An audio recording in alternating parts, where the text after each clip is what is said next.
Story dot کے معزز ناظرین السلام علیکم۔ پیش خدمت ہے کثرت سے درود پاک پڑھنے والے شخص کا ایک سچا واقعہ۔ میرا نام محمد بشیر ہے، میری عمر 62 سال ہے۔ میں 1970 سے گجرانوالہ گھنٹہ گھر کے پاس چاول کی ریڑھی لگایا کرتا تھا۔ وقت گزرتا گیا، شادی ہوئی، اللہ تعالیٰ نے 2 بیٹیاں عطا کی۔ اپنی حیثیت کے مطابق ان کی پرورش کی، دونوں بچیاں جوان ہوئیں، لیکن میرے حالات ایسے نہ تھے کہ ان کی شادی کر سکتا۔ گھنٹہ گھر کے پاس ہی ایک مغل صاحب کی کپڑے کی دکان تھی۔ سن 2008 کی بات ہے، وہ میرے پاس آئے اور کہا، بشیر صاحب، مجھے اپنے دونوں بیٹوں کے لیے آپ کی 2 بیٹیوں کا رشتہ چاہیے۔ میرے لیے بڑی حیرت کی بات تھی، مجھ غریب پر یہ کرم کیسے ہو سکتا ہے؟ خیر، گھر جا کر میں نے اپنی بیوی سے مشورہ کر کے ہاں کر دی۔ سال گزر گیا، وہ شادی کا تقاضا کرنے لگے اور میرے پاس 10,000 روپے بھی نہیں تھے کہ میں بچیوں کو رخصت کر سکتا۔ بیوی کہنے لگی کہ آپ اللہ پر بھروسہ رکھیں، شادی کا دن طے کریں۔ ہم نے تاریخ طے کر دی، 25 نومبر 2009۔ شادی کو 7 دن رہ گئے تھے۔ میں پریشان کہ اب کیا ہوگا، شادی کیسے ہوگی، میرے پاس تو کچھ بھی نہیں۔ مغرب کا وقت تھا، انہی سوچوں میں غرق صحن میں بیٹھا تھا کہ دروازے پر کسی نے دستک دی۔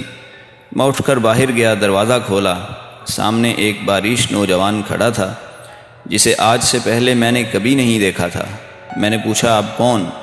نوجوان بولا، کیا بشیر صاحب کا گھر یہی ہے جو چاول کی ریڑھی لگاتے ہیں؟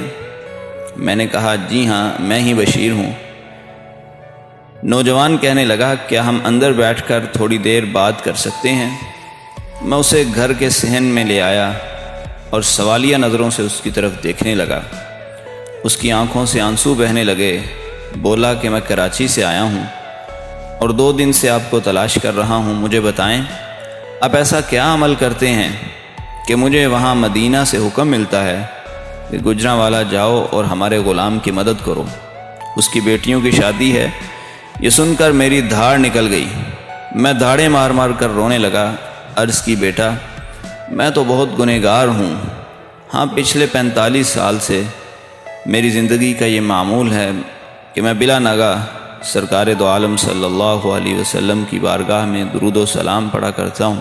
وہ نوجوان رونے لگا اور بولا، جن پر آپ درود پڑھتے ہیں انہی نے مجھے بھیجا ہے۔ اس کے ہاتھ میں بریف کیس تھا، وہ مجھے دیا، مجھے گلے سے لگایا، اپنا نام پتہ بتائے بغیر وہ رخصت ہو گیا۔ میں نہیں جانتا وہ کون تھا، کہاں سے آیا تھا، لیکن اس کے جانے کے بعد جب بریف کیس کھول کر دیکھا تو اس میں اتنی رقم تھی کہ جس میں نے اپنی بچیوں کی شادی بھی کی اور بعد میں مکہ اور مدینہ کی حاضری اور زیارت کے لیے بھی چلا گیا، اور انہی پیسوں سے میں نے اپنے کاروبار کو بھی سٹینڈ کیا۔ ناظرین، اللہ تعالیٰ خود قرآن مجید میں سورہ احزاب میں ارشاد فرماتے ہیں، ان اللہ وملائکتہ یصلون علی النبی یا ایھا الذین آمنوا صلوا علیہ وسلموا تسلیما۔ بے شک اللہ ذوالجلال اور اس کے فرشتے خود اپنے نبی کریم صلی اللہ علیہ وسلم پر درود بھیجتے ہیں۔ اے ایمان والو، تم بھی اپنے نبی پر کثرت سے درود بھیجا کرو۔